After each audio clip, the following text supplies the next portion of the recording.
Tapi untuk sekedar konsep sih aku waktu itu nggak mikir konsep ya, soalnya jujur pikiran waktu itu udah butrek maksudnya mikir usaha lama tapi akhirnya kolaps semua di zaman itu. Terus lah slow living di sini wis melakukan sebisanya gitu kan, tanpa plan, tanpa apapun.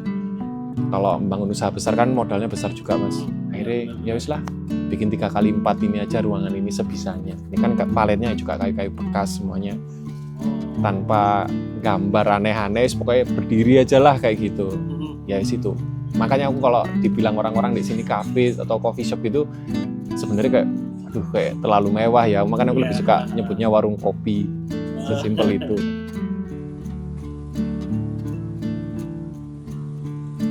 Kalau simpelnya orang bilang ya tetap berjalan ya, tetap belajar kata aku. Be humble to everyone kataku. Kadang kita nggak tahu kesempatan itu datangnya dari mana. Jadi setiap orang yang datang itu ya tetap ramah, tetap berjejaring gitu kan, belajar dari siapapun. Kadang-kadang ide-ide kecil yang nggak kesannya nyeleneh dari orang simple gitu kan, kadang-kadang malah itu yang it works gitu loh. Jadi wis dengerin apa aja kata orang, diambil baiknya, dianunya, terus tetap lihat market juga sih kata-kataku gitu. Umpamanya hari ini nggak ada yang beli, gimana ya biar ada yang beli gitu. Terus ya wis bikin onlinean aja gitu, tawarin ke kantor-kantor atau apapun. Intinya harus ada uang tetap muter setiap harinya dan tetap berkarya setiap harinya.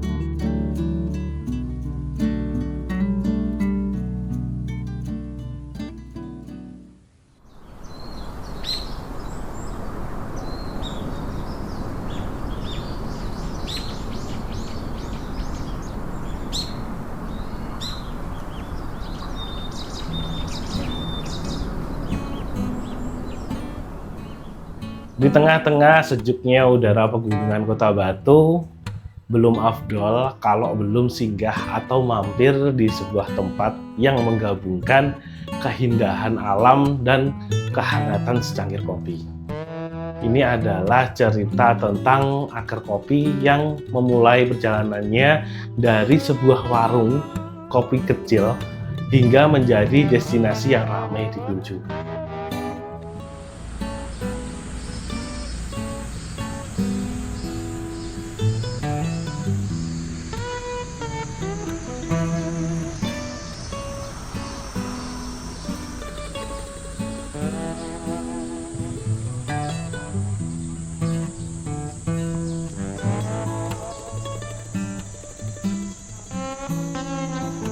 Akar Kopi, sebuah kedai kopi yang mungkin tak besar secara fisik dengan ukuran warung 3x4 meter, namun menyajikan pengalaman yang luas dalam setiap minum kopi dan menyicipi legitnya kuenya.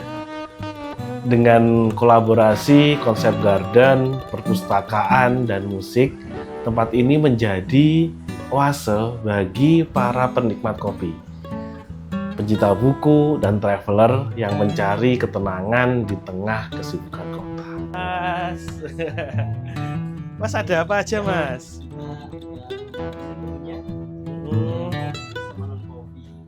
Oke, mas kopinya fisik di ini ya, Bajawa ya mas? Satu. Mau dibikin manis atau hot?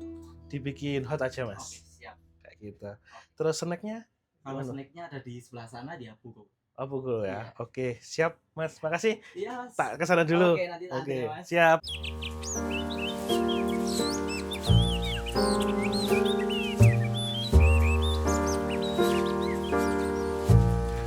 Ketika berkunjung ke Akar Kopi, saya berkesempatan untuk sharing dengan pemilik Akar Kopi, yaitu Bang Tama. Bang Tama menceritakan perjalanan Akar Kopi dari awal sampai seviral ini. Oke, perkenalkan nama saya Tama. Sebenarnya sebelum masuk dunia F&B itu saya sempat kerja di perbankan. Oh gitu. Ngerantau terus akhirnya memilih buat balik lah. Resign sebelum waktunya, terus mulai usaha F&B di tahun 2015 sebenarnya udah. Jadi udah hampir 10 tahun ini ya, 9-10 tahun ini. Oke, berarti Akar Kopi sendiri itu juga berarti kurang lebih ya Oh enggak, untuk akernya sendiri tak mulai tahun 2020, cuman udah kenal dunia kopi itu tahun 2017 sebenarnya. Terus memutuskan buka itu karena sebenarnya juga COVID juga. Terus kayak udahlah bisnis yang ini udah selesai semua. Kita mulai aja project slow living ini, project healing. Sebenarnya di sini itu project healing. Jadi buka kecil-kecilan seadanya lah kayak gitu. Itu akar mulai tahun 2020. 2020. Iya, 2020. Oke. Menurutku aku nggak bisa menyamaratakan value setiap orang ya, maksudnya goals hidup setiap orang gitu kan. Mungkin bagi sebagian orang ya banyak, orang tua juga salah satu yang protes, apa sih Wisena kok resign gitu kan, malah milih sih nggak pasti kayak gitu. Tapi aku waktu itu berpikiran kayaknya aku nggak bakalan bisa seumur hidup kerja, maksudnya kerja perbankan ya waktu itu, dengan pressure kerja yang sampai malam juga. Terus aku melihat para atasanku kayak hidupnya juga sampai malam juga, apalagi waktu EOM akhir bulan kayak gitu. Pressure-nya gila-gilaan, kayak ini bukan jalan hidupku deh kayak gitu. Terus akhirnya diajak sama partnerku yang sekarang jadi istri untuk mulai usaha F&B waktu itu. Seperti itu. Jadi ada value lah di situ yang nggak bisa tak lanjutkan ngomong, nanti gesek-gesekannya Mang. Untuk di perbankannya. Itu gitu. ya yang membuat. Aku pengen tenang aja lah, bener-bener dagang. Kalau dagang kan kelihatan ya, jual segini, dapatnya segini, tanpa gesekan kanan kiri gitu. Bener-bener dagang lah.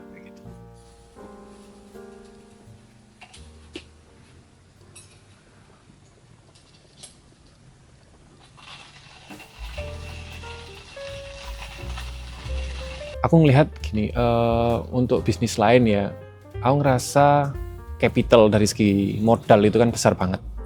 Aku ngerasa modal besar banget, terus kayaknya nggak mungkin lah dengan tabungan yang tak punya itu, aku memulai usaha yang kayak gitu, terlalu riskan buat aku.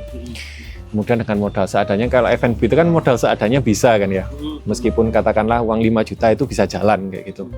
Uang 1 juta bisa jalan, nanti tergantung gimana kita strateginya untuk ngedevelop itu tetap gede. Nah, saya rasa F&B itu chance paling besar sih untuk bisa ngedevelop bisnisnya jadi sebuah yang besar, tapi modalnya sedikit di awal. Kecuali kayak bisnis kambing lain, ternak itu kan menurutku resikonya tinggi banget ya.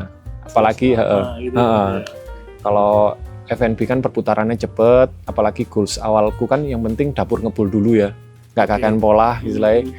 Nggak tak pikir investasi, karena waktu itu dari resign kerja ya apa caranya setiap harinya ini aku bisa makan dulu lah kayak gitu. Nah ini kan F&B muternya cepet, nah itu alasan pertama aku. Jadi state of survival lah, jadi survival dulu hidup, gimana caranya ya jualan makanan, akhirnya seperti itu.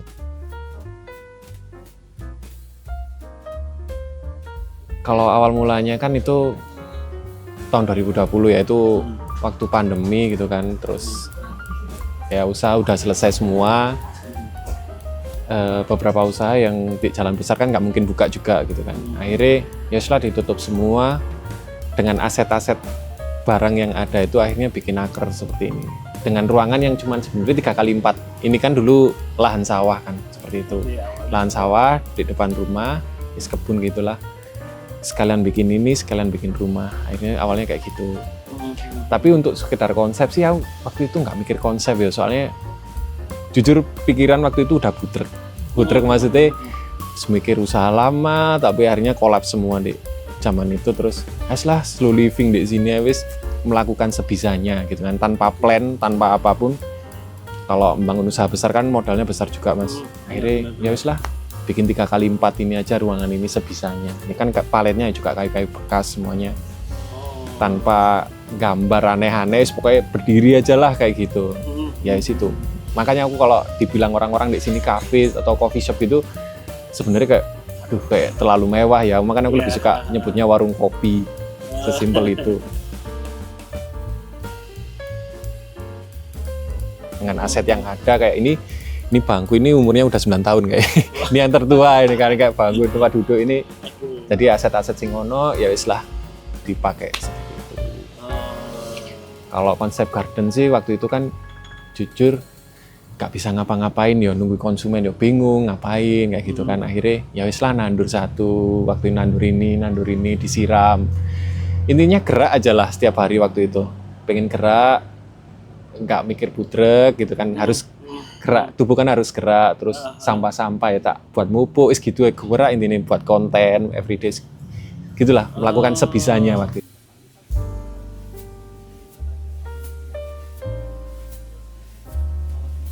Dari awal yang sederhana, Akar Kopi lahir dari the power of kepepet. Pemilik kedai, Mas Tama, memulai usahanya dengan hanya sebuah warung kopi kecil dengan alat seadanya. Namun dengan dedikasi dan konsistensi, Akar Kopi perlahan menjadi destinasi favorit para wisatawan yang berkunjung ke Kota Batu. Jujur, waktu rame itu 2023 akhir, Marwan. Baru ini. Oktober, November, Desember. Itu Oktober, aku ingat banget. Itu hari pertama itu, jadi ada temanku, aku nggak punya TikTok waktu itu. Oke. Di screenshot dikirim WA ke aku, bro panggenmu FYP. Lah, ini sopo sih ngonten? Nah, saya bilang teman-teman waktu itu cuma ada 3. Jadi istriku sama partner kerjanya ada, aku sendirian. Sebenarnya ngebar di sini dari dulu aku sendirian. Oke, awalnya sendiri ya. Sendiri ada teman gitu nemenin, terus resign keluar kayak gitu. Alah wis mas nyantai, emang serami opo sih FYP katanya kayak gitu kan. Waktu itu mejanya nggak sampai 10 mas, ya meja kotak ini toh. Yang lain ditaruh gudang, terus besoknya itu waiting list mas. Sumpah, aku bener-bener shock. Ya apa sih ya Allah, pakai manualan kan, pakai manualan satu, semuanya manualan. Ya apa kayak gitu, bener-bener shock banget. Aku nggak pernah ngerasain kayak gitu. Jadi mobil masuk orang di sini, aku sendirian. Aku gimana ya aku sampai akhirnya gue temen yang biasa ngopi di sini, bro bantuin aku buat jadi waiters kayak gitu. Itu hari pertama. Nah teman-teman yang biasa ngopi di sini suasananya tenang, mereka datang itu shock. Ada acara apa mas? Nggak ngerti aku, ada acara apa kayak gitu. Itu langsung sing das kayak gitu mas. Di pas Oktober 2023. Oktober, Novemberan, aku lupa tanggal pasnya. Pokoknya itu bener-bener inget aku hari pertama kayak gimana. Habis dikirimin WA screenshot, terus besoknya langsung mas. Aku sih inget banget itu.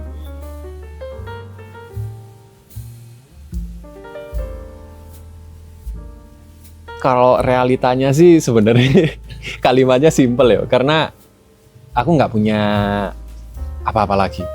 Basicnya kayak gitu, aku udah nggak punya apa-apa lagi.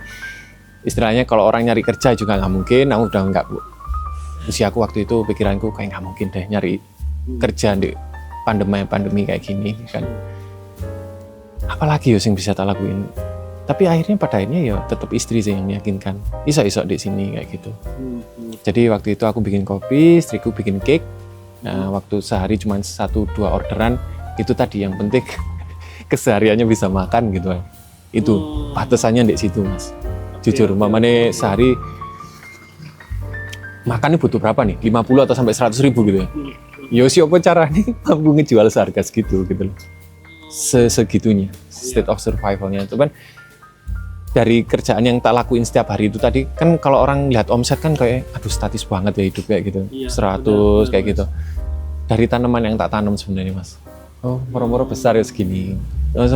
Kan karena tanaman ini semua dari nol mas. Oke. Jadi bougainville ini bener-bener segini dulu. Nah kayak gitu akhirnya semuanya kelihatan gitu. Oh bentuknya mulai berubah, nambah ini, nambah sebelah kiri, sebelah kanan seperti itu. Itu sing rasanya kayak, oh ternyata emang semuanya butuh waktu buat bertumbuh ya. Makanya aku suka kalimat bertumbuh.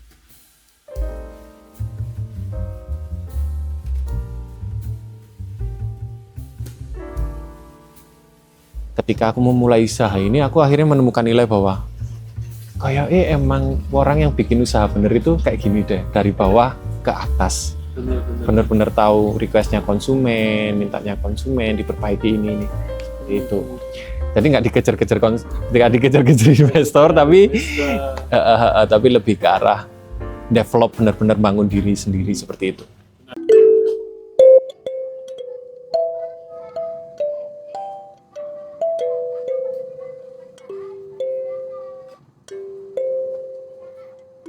sebenarnya di sini itu tempat project healingku ya.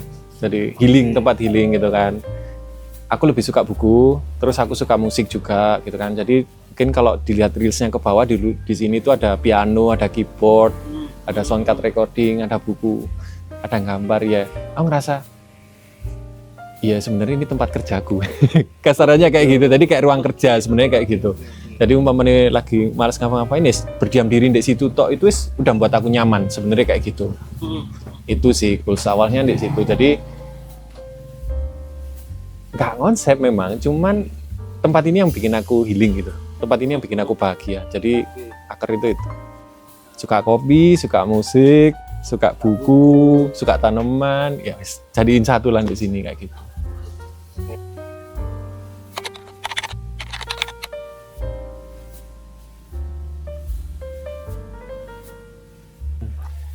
Awal dulu sering banget. Jadi jujur yang membuat tempat ini merasa hidup itu ada waktu itu event. Jadi teman-teman ini bikin event di sini. Jadi tempat ini itu waktu masih itu sekitar sebulan atau 2 bulan gitu loh. Mereka tiba-tiba nemuin tempat ini terus bikin event musik.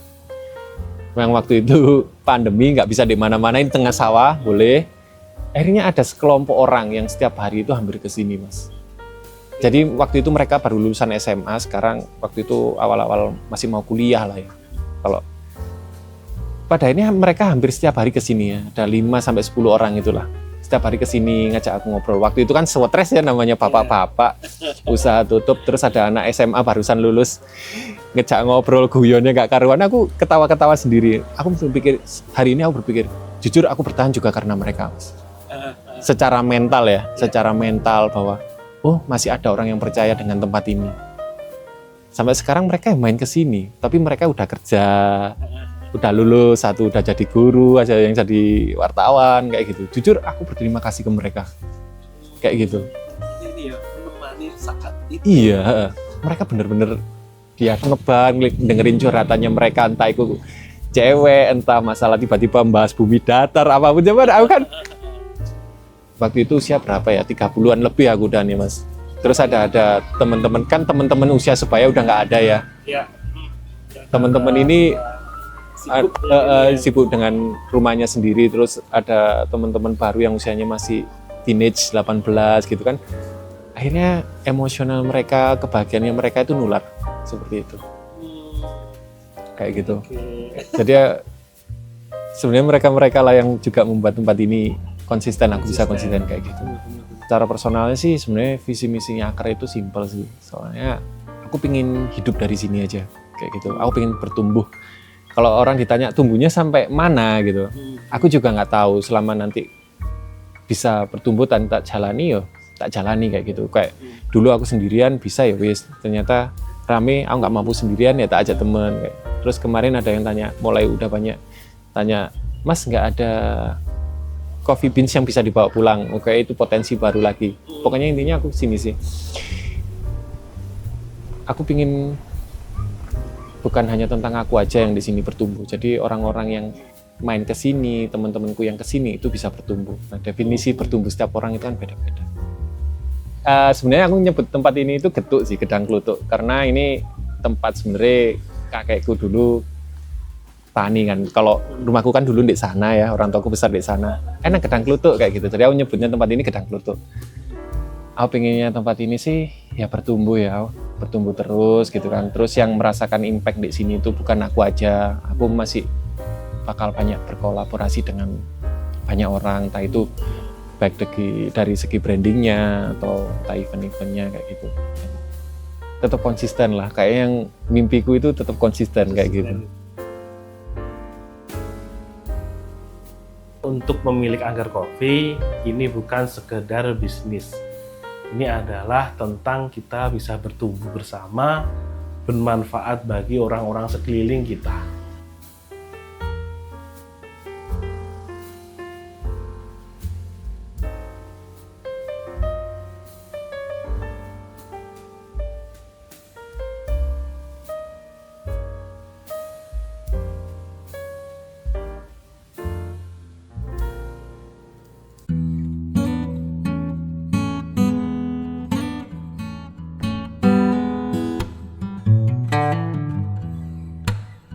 kalau simpelnya orang bilang ya, tetap berjalan ya, tetap belajar kata aku. Be humble to everyone kataku. Kadang kita nggak tahu kesempatan itu datangnya dari mana. Jadi setiap orang yang datang itu ya tetap ramah, tetap berjejaring gitu kan, belajar dari siapapun. Kadang-kadang ide-ide kecil yang nggak kesannya nyeleneh dari orang simple gitu kan, kadang-kadang malah itu yang it works gitu loh. Jadi wis dengerin apa aja kata orang, diambil baiknya, dianunya, terus tetap lihat market juga sih kata-kataku gitu. Umpamanya hari ini nggak ada yang beli, gimana ya biar ada yang beli gitu. Terus ya wis bikin onlinean aja gitu, tawarin ke kantor-kantor atau apapun. Intinya harus ada uang tetap muter setiap harinya dan tetap berkarya setiap harinya. Baik itu perfect atau tidak. Nah ini nih, kadang orang nggak mau jalan itu karena takut nggak kelihatan nggak perfect, nggak sempurna. Jadi padahal aku ngerasa perfect itu adalah dari sebuah konsistensi yang dilakukan setiap hari. Itu sih yang tak rasakan. Kalau orang tanya, Mas sekarang bagus ya? Padahal sini ya nggak gini biar gitu kan. Konsistensi yang udah. Akar kopi mungkin dimulai dari kecil, tapi kisahnya dan semangatnya telah menyebar luas. Sebuah perjalanan yang membuktikan bahwa dengan dedikasi, kreativitas, dan konsistensi, segalanya mungkin. Jadi, teruslah bergerak, kelak kamu akan mendapatkan hasilnya.